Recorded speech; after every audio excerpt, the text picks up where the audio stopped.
what I want to first get out of the way is that I am not an expert on machine learning or artificial intelligence. I'm a trucking guy who happened to fall into it.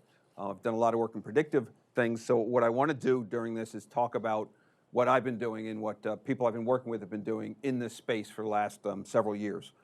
I have 3 affiliations I'm going to highlight. MIT, everyone should know, you're close enough. CTL, FreightLab, and then Chainalytics, because the work that I'm going to talk about kind of falls across those 3 organizations. So CTL's been around for about 45 years.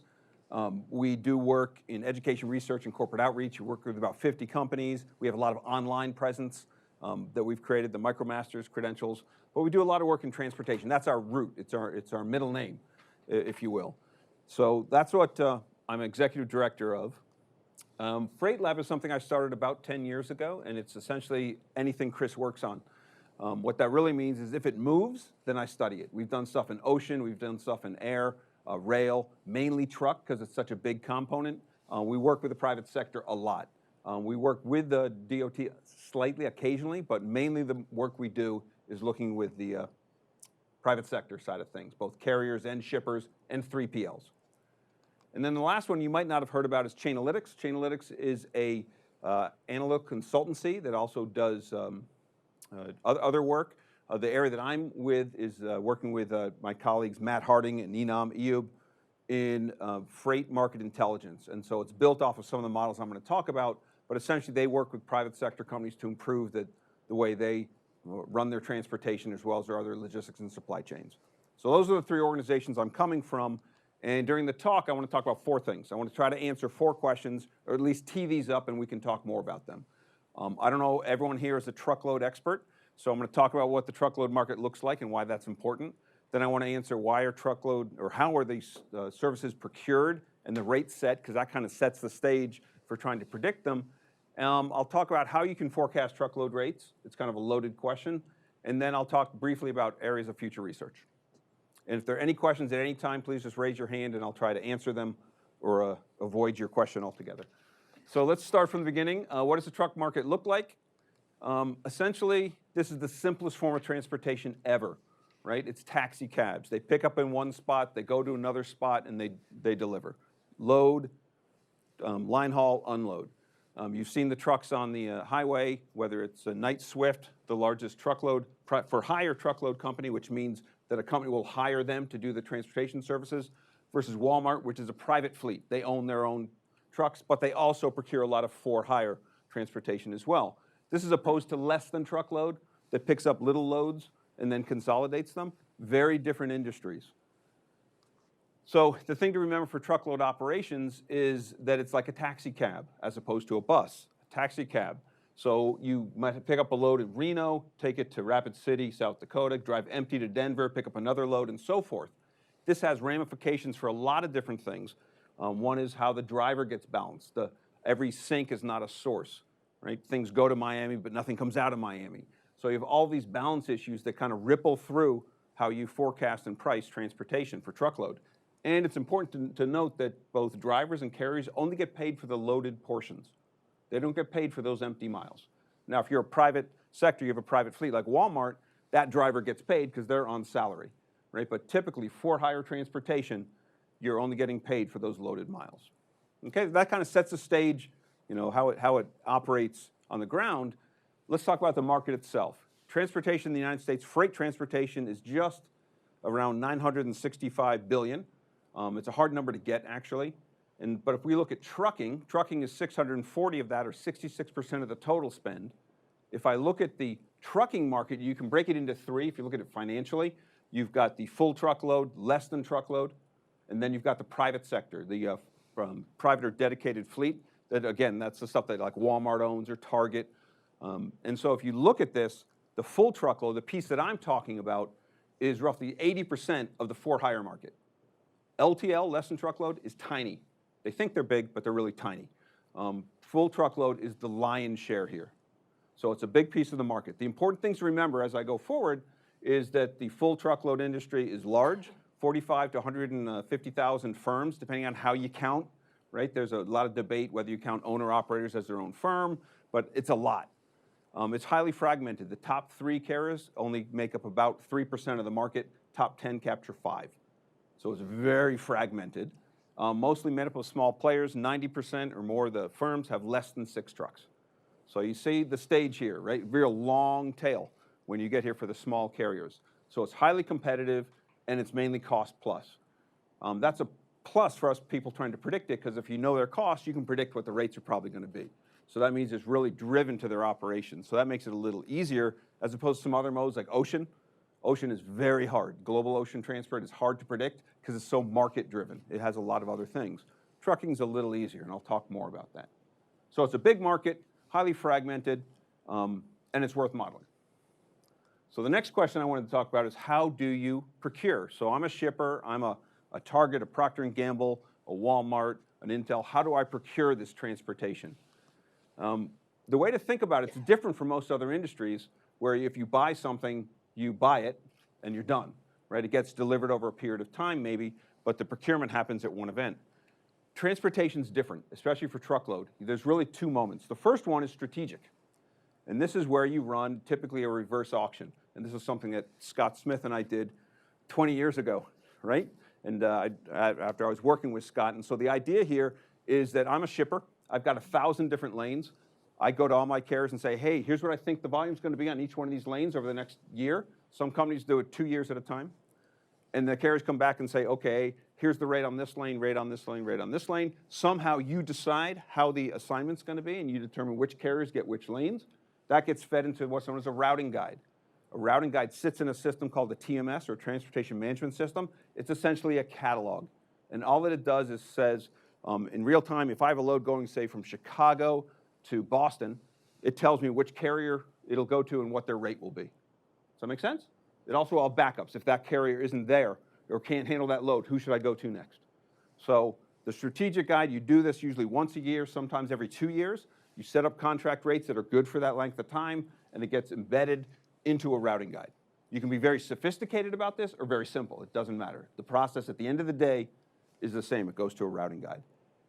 But now it gets to the second moment of truth, and this is where it gets interesting. This is when a load actually occurs. So I have 26 pallets of stuff going from Lima, Ohio, out to the West Coast.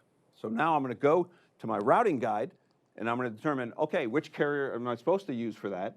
And if they're there, and they accept the load, because I tender it to them, and they have the option of rejecting it, and I'll talk more about that, then I give it to them. And they pick it up, take it, and I'm done. I pay what the contract rate was that I established. Sometimes if they can't take it for whatever reason, I might have more loads that week in that lane than I expected. It might be they're just out of balance. Then it might go to the secondary carrier, the backup, or the third. But in bad cases, such as the last 6 months, you might have to go to the spot market. And the spot market's different.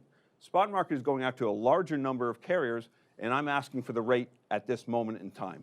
And there are many different mechanisms, and I can talk to anyone offline about this, whether you go with the price to see who takes it, or we say, okay, best offer takes it. You give a certain amount of time. There's all sorts of different mechanisms you can use.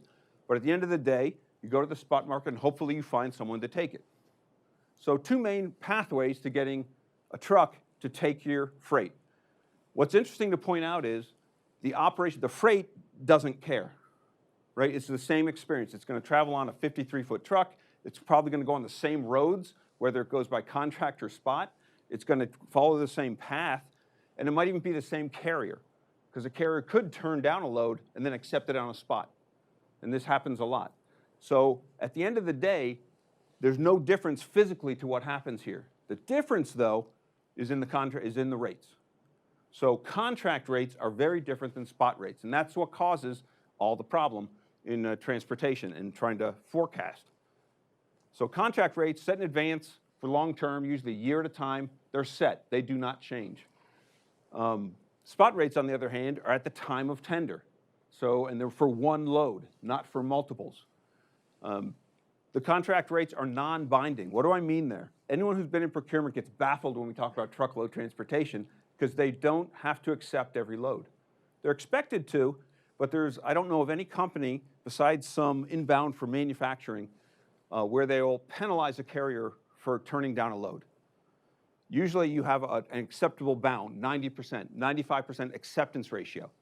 I can't think of another industry where this is tolerated, but it's tolerated in the US, mainly because we're forcing them to accept low rates. It's cost plus business, and it's spread out over the geography. So they might not have a truck there.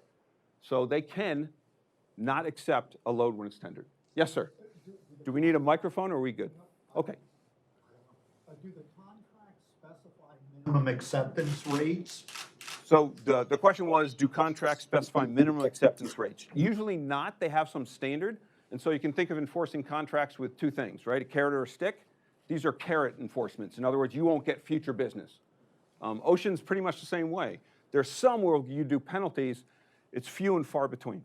Because otherwise they just use the spot market as a fuel price hedge or something like that. But there's some, so acceptance ratios typically get rid of the last 6 months because it's been a crazy market, running the 90 to 95%.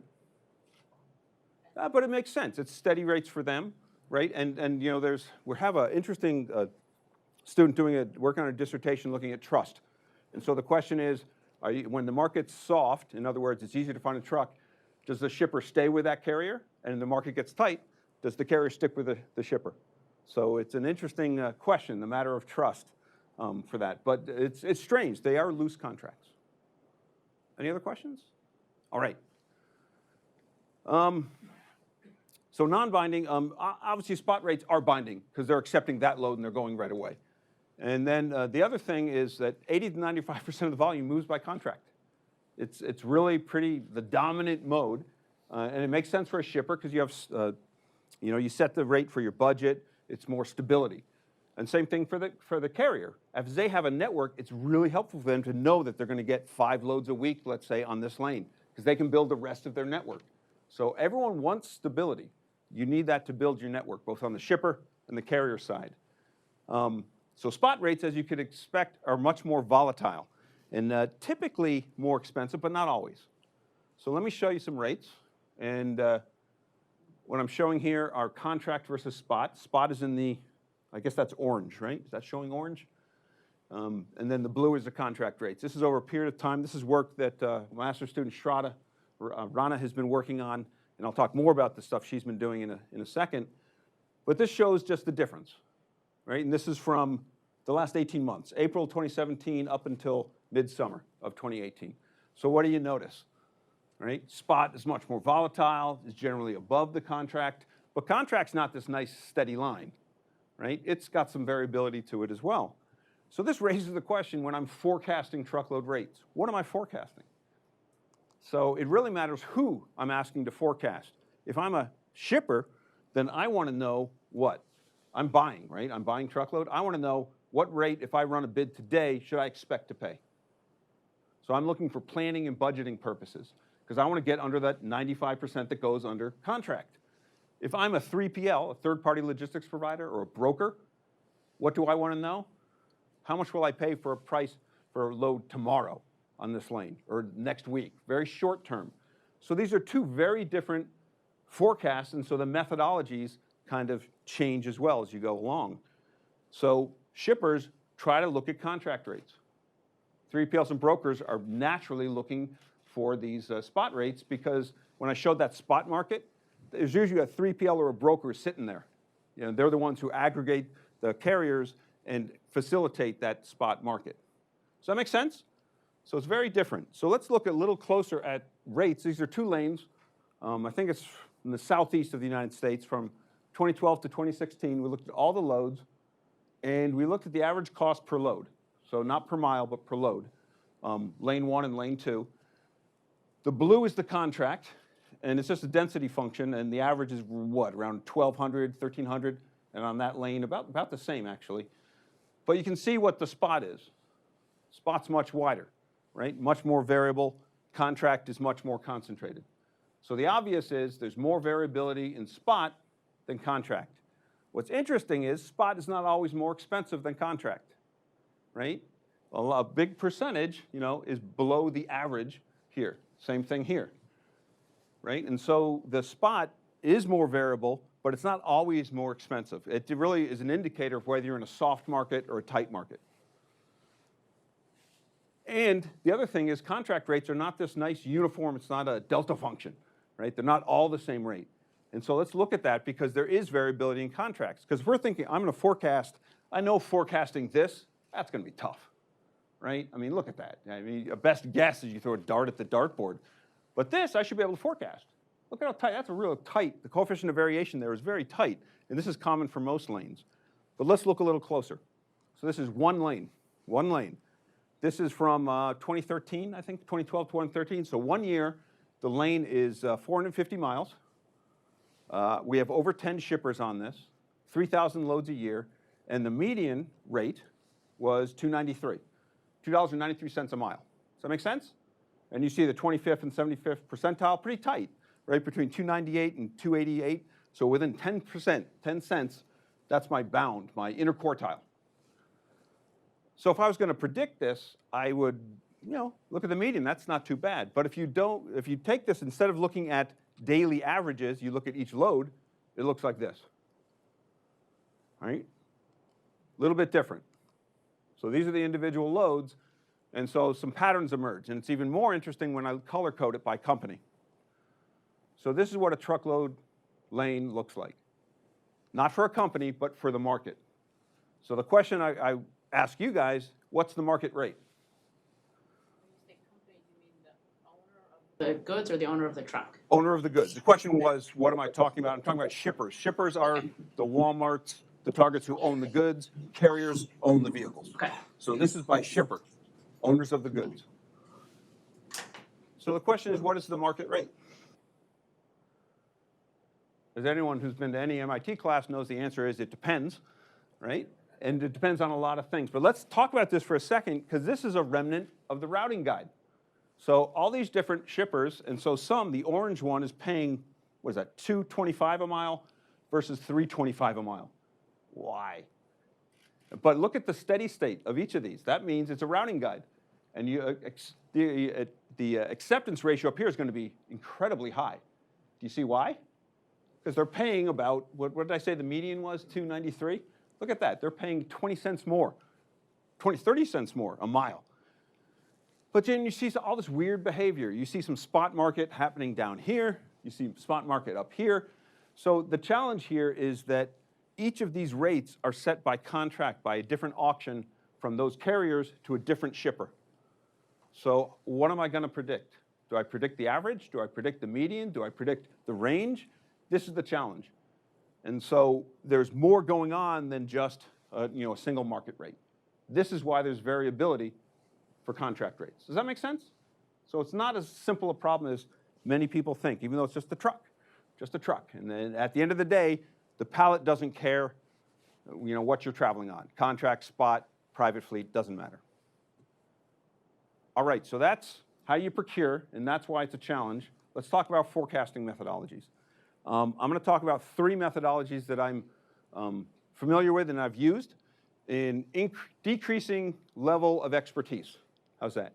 The first one is time series, right? We use this, teach this in 101, forecasting and supply chain 101. It's used for demand forecasting. It is the most popular technique for demand forecasting for product demand. So I use like a moving average where I take the last 8 weeks to forecast the next week. I take the average of that and it's rolling forward.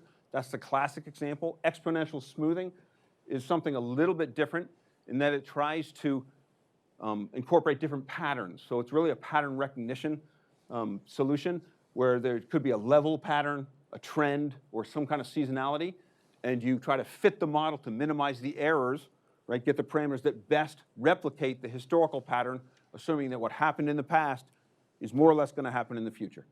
Does that make sense? So really widely used. It is a black box.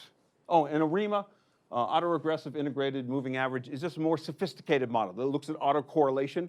So it's something that happened, say, a month ago has a different effect than something 2 weeks ago. So it looks at that autocorrelation, the lag, and things like that. But they all do the same kind of thing. They're all black boxes. They're just numbers that I'm just predicting. This could be T-shirt sales. It could be prices. It doesn't matter. It's just matching patterns. And it assumes each lane is independent. So we've done some work here using it for rates, and it works okay. I had a student who just graduated, Chi-Wen Bei, who compared ARIMA methods for short-term contract rates, and it works pretty well. Because some of the variability in contract rates is due to going to backups, not going to spot, but going to backup carriers that are in the routing guide as well. So it works okay. The problem is it's good for an individual lane. A shipper can have thousands of lanes. So running an ARIMA model or a regression for, excuse me, a time series for each one of the lanes is time consuming, and I don't know anyone who does that. It's very hard. But the technique works well individually. The next technique is causal, there we go, causal models, regression. And for this, you can use ordinary least squares, weighted least squares. There's some robust regression you can use that looks at the median. Typically, ordinary least squares is the most commonly used. And what you're doing is you're having, we all learned this in Statistics 101, right? Y is a function of X, right? And so Y is the dependent variable. The X's are all the independent explanatory variables. And so I'm trying to correlate this unknown, cost per load, with a bunch of other factors. And so you get a bunch of data and you fit the equation. This is widely used. I'm going to spend more time on this because this has some other benefits that I'll get into. It's used to estimate those long-range contracts. And some of the benefits, you're able to isolate and measure the impact of different factors, such as what's the impact if I give the carrier more time to make a decision? What's the impact if I have a different policy for insurance? So all these other things, you can find out what the implicit cost is. And the other thing that makes it better than time series is that you're able to model a sparse network, right? Because most shippers, the little known fact is, of all if you put a bunch of shippers together, less than 5% of their lanes will have more than 2 shippers on them. It's a very sparse, independent, every company's a snowflake. And so you can't have, everyone doesn't use the same lane. So it makes it hard, but this technique allows you to decompose lanes to make it a lot easier. So I'm going to spend a couple more minutes going into this because I think it's an important method that's still widely used. And this is work that I've been doing with Chainalytics over the last 15 years, along with my colleagues, like I said, Matt Harding and Enam Eyoub. So essentially, you have this pricing model where the cost per load, dollar per load, not per mile, is a function of some fixed costs, some distance, the customer types, volume, geographies, all these things, and you turn it into an equation, and you get a bunch of data from shipments, and you estimate the betas. And you do this to minimize the error term. This is a snapshot example from several years back from a Chainalytics run for dry van as opposed to temperature controlled trucks. And essentially what this is saying, the beta knot would be $100 per fixed load plus $1.11 a mile.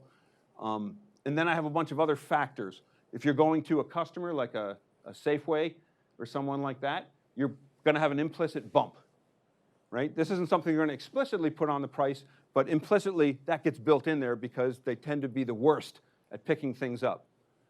I also have a spot rate, spot market move. If it goes by spot instead of contract, not to model the spot, but to remove it from the contract estimate.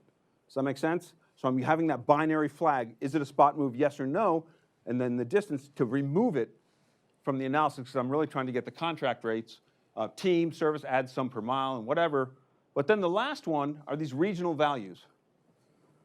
Distance explains, like I said, what, 70 to 80% of the model? That much of the variability. The R-squares of these models usually typically are in the high 80s to mid 90s. So they're ridiculously powerful, mainly because it's a cost plus business. And all this other stuff explains, it's like icing on the cake. But the other big one is the regional values. This explains 10 to 15%. This is the geographies, and it's all due to them being taxi cabs. They have to get a follow-on load. So regions matter, and they matter whether you're going into them or leaving them. They have different effects. So what we did at Chainalytics and continue to do, regress on about $25 billion worth of annual truckload freight from over 100 firms. And we've set up a bunch of regions across the US, 130 or so. North America to include Canada. And we've created binary flags for whether you leave a region or enter a region. And so essentially the idea is something like this. If I have a load going from Portland, Oregon to Richmond, Virginia, and I might not have any history of this, what's my rate going to be? And what we can do is decompose. I can use all the loads leaving Portland and try to regress what the effect is. Same thing with everything coming in to Richmond, because I might not have anything going Portland to Richmond, but I have stuff leaving that area and entering that other area. And I can figure this out and isolate the origin effect. This is what I mean by decomposing. So instead of trying to model tens of thousands of individual lanes, I'm modeling 100 or so origin effects, destination effects, and then the distance. So it turns what would be a monster regression into something much more manageable. So by decomposing, I'm able to estimate any point-to-point rate. And I can do this for existing, and I can do a projection going forward as well. So the regions, it makes sense. How do you set these up? This is something I did a few years back. I used k-means clustering analysis, but it's kind of a constrained clustering. And so I had to make sure that X number of companies were represented and no one dominated. In addition to finding the regions, which I used the 5-digit zip as a minor, as the atom. And so I looked at the rate per mile in, rate per mile out, latitude, longitude, and tried to aggregate them together such that the variability within is less than the variability between the different clusters. And I came up with something like this. A couple things I want to point out here, because this was kind of interesting how you set this up. One thing I want to notice, as you go up to New England, they don't follow state boundaries. And we can understand this here in Massachusetts, because we know that Boston is not the same thing as Springfield. And if you just use states as regions, you're going to mix things together. We all know that they're very different economic regions. If I look at the Northwest, you can see something else that's kind of interesting. They tend to follow highways. Why?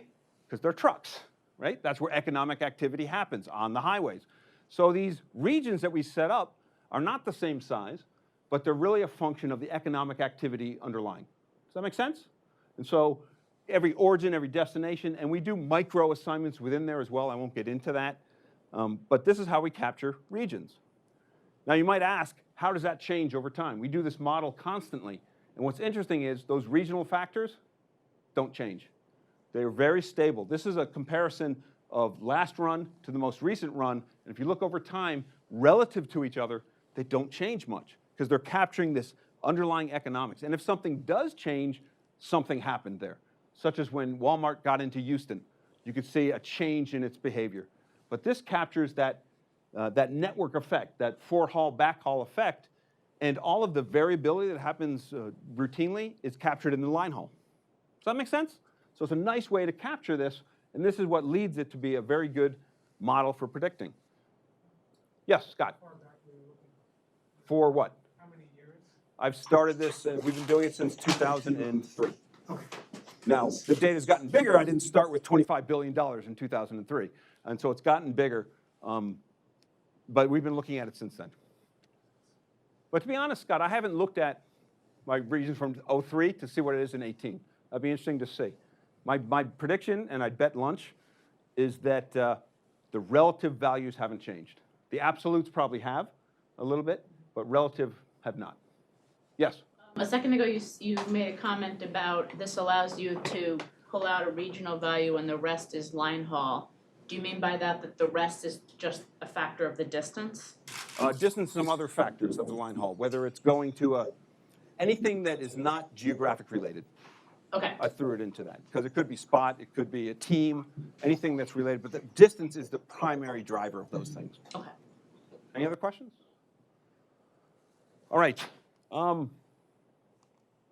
So we're back to this model, and you can see it works pretty well.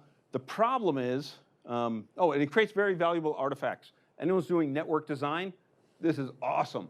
Because now, if I put a new DC in, one of the hardest things typically is knowing a new distribution center, and what are the rates from a place that I've never done business before.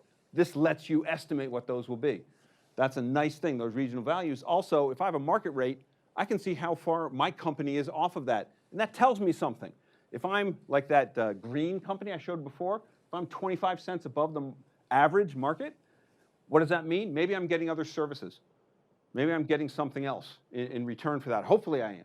Hopefully I am. If not, I'm just paying too much. Yes, sir. Again, give us some intuition for this outbound move variable. What is that capturing? It's capturing the effect of a truck leaving a certain region. So it's giving up other opportunities, right? So think of a truck leaving Miami versus a truck entering Miami. which one do you think would cost more? It's gotta be entering. Yeah, because nothing comes out. So when you leave, So it's just it's a load imbalance or flow imbalance. absolutely. So it's capturing. So I don't have a chart in here, but if I modeled origin effect versus destination effect, they're on a 45 degree. Right. And only some weird ones are up in the middle, like Chicago. There's very few that are equally balanced. And this is a concept that's been used widely in transportation. Good? All right. They don't capture rapid change. And what happened in the last 6 months? Rapid change. So it's a challenge. But these are really good methods for connecting long-term rates. The last thing I'm going to talk about is, again, in the order of least comfortable with. This is something we're just starting, neural networks. And again, this is work that I've been doing with 2 students, Shiwen Bei, who just graduated, and Shraddha Ran, who is just starting. And so let's talk about neural networks. And so there's a bunch of different types out here. I'm just going to talk about artificial neural networks and some recurrent ones. They're loose. Any experts of neural networks? Okay, you're not allowed to criticize me. Okay, this is just a learning experience. Loosely based on interconnected neurons in the brain, and the whole idea is that I've got some input values in the process. Somehow, no parameters are set to create a linear, non-linear, some kind of relationship to an output. And it's widely used in image and speech processing. It's been very successful there, less so in transportation. There's a handful of articles and people who've done it in the literature for different modes. Some people have done this for ocean. We're looking at it for truck, but we're trying to see. It's growing, though, because people can run machine learning algorithms at a push of a button now, so why not use them? And so there's a great race right now to be able to do better prediction in the short term. And so this is being widely used now, or trying to be used in pilots for Spot. And so what I've been doing over the last years, some initial studies to see, does it make sense? Does it work in my domain, which is trucking? So neural networks, essentially you've got inputs, the X's, and you're trying to create this Y, right? Looks like a regression so far. It's an input-output equation. And so you've got these inputs, and they're weighted, these W's, somehow, and they're combined somehow. The bias function, the B, is just like an intercept, right? So somehow it's combined to predict this transfer function that'll predict a Y. And I could have all sorts of different functions there. I could have a linear function if I wanted to. Typically, you have some kind of logit model, that allows you, it's more of a probabilistic model. And so you have something like Y is 1 over 1 plus e to the, and then the function that you have. But essentially what you're doing is you're taking inputs, somehow fitting it to some output function. Then you're putting this in a network with a bunch of neurons. We have inputs going into this, what's known as a hidden layer, and you might have multiple hidden layers of multiple nodes, and then it eventually goes to an output layer, the thing you're predicting.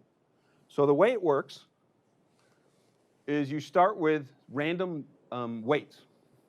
However you do this, which is the statistics part of me, my hair goes up on the back of my neck, what little I have left, just that where you randomly start with randomly assigned weights. But you start that way, and then you go through, you estimate the H1, the first hidden node, the second hidden node, and eventually you use those 2 values to connect to find the Y. Good so far? So I've input, this could be, cost per lane on the cost per load on the lane last week and 2 weeks ago, for example. See how that fits in for next week's. Does that make sense? And so I've come out here, but then I've got to calibrate it. So this is where back propagation comes in. So I look at the error, I see what it actually was, and I correct back, and I use gradient descent method to optimize to try to find the best weights that minimize that error. Does that make sense? Just like in regression, we minimize the sum of the square of the errors. Here, I'm doing the same thing. I'm minimizing those errors, and I'm correcting my weights to go back. That's really the heart of what we're doing in neural networks. The other thing that we're looking at that you might want to consider is because what I do today, this week, might impact next week, and might give you some signal, you can use what's known as a recurrent neural network, where the outcome from 1 week feeds into the next. It's not just new inputs. One of the inputs is the estimate of the last week, or last time period. Does that make sense? A little bit? So we've been looking at this for a bunch of different things. I had a student, Siwen, looked at this, trying to predict the next 7 days on a lane and do a rolling forecast. And we're trying to figure out, Should I do one big forecast for the previous year and then predict 7 days? Should I have a rolling where it takes the last 7 to predict the next 7? Do I do the last 3 weeks to predict the next 7? All these sort of things, and the results were okay. And so they differed depending on if I'm trying to forecast spot or contract rates. I actually had her do a comparison of ARIMA, one of those time series, versus some more sophisticated neural networks, and they were pretty comparable to each other in the short term. So now we're trying to explore more, and what Shraddha's job is to expand this and look a little deeper. But some of the questions that we're still exploring is how far forward do you forecast? Shippers don't care necessarily what next week is. They care what's the general sentiment of the market as it goes forward. They care next year for contract, but the question is, do they really care about short term? How many layers or nodes? C1 did a bunch of analysis here, and we tend to stay with a single layer with about 4 nodes. That seemed to be the most efficient, and it had the least amount of error, but we're still playing with that. How frequently should you update? In other words, that back propagation, right? So you come up with weights, you forecast, you forecast, you forecast. Should I do that every period? Go back and recalibrate my weight? Should I do that once a week? It's not trivial. It's time consuming. So, and as I do more of that, I'll have more volatility in my estimates. So that's the question we're trying to figure out. And then the other thing is, what should we forecast? Remember that blood splatter chart I showed you with all the different shippers' rates? What should I forecast? Should I forecast the average even though no one ever does it? Should I forecast the range, the standard deviation, the interquartile? We're still trying to figure that out. What gives the best information for a user? And then the last, how can we capture network effects? So this is looking at one lane. Yeah, you can forecast this, but does this lane over here tell you something here? Do contract rates, do spot rates give you information for contract rates 12 weeks later? All these kind of things about the mixing of signals. Okay, so that's why I had very little to say on that, because we're still figuring it out. Maybe next year I can come back and talk more. But future research, we're looking at 4 areas, and I'll wrap up on this slide. Like I said, the questions we just asked on the previous slide, we're looking at that now. How can I use neural networks to forecast in the short term, 1 to 4 weeks? It doesn't make sense to use this method forecasting a year out. It just doesn't. Some other questions, though. Contracting methods. Everything I said about that non-binding contract, does that make sense? Are there different ways? We're talking to different shippers on this because there's a lot of interest right now in the market. Whenever quarterly financials, the CEO mentions transportation, it's usually not in a good light. And so if you look at what General Mills and some other companies did, they essentially blamed results based on transportation, which is bad for the company. It's awesome for people like me, because now people are interested in transportation. And one of the things is index-based rates. If I set an index like the Baltic Sea index, and you just set rates, but they change based on the index that I give, that's one way to look at it. Maybe there's index rates that I can introduce. Guaranteed volume contracts. So there might be a way to treat it like a portfolio, right? So I have certain things that are guaranteed volume. So if I look at the volume on a lane, it goes like this. Maybe I can carve out a piece of that, and I will pay the carrier whether the load shows up or not, but they've got to give me a lower rate.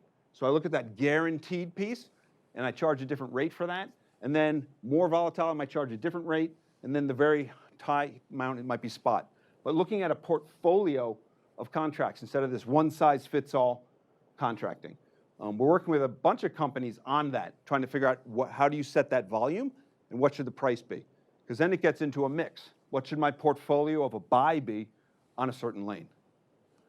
The third is electronic logging devices. You guys are the experts here.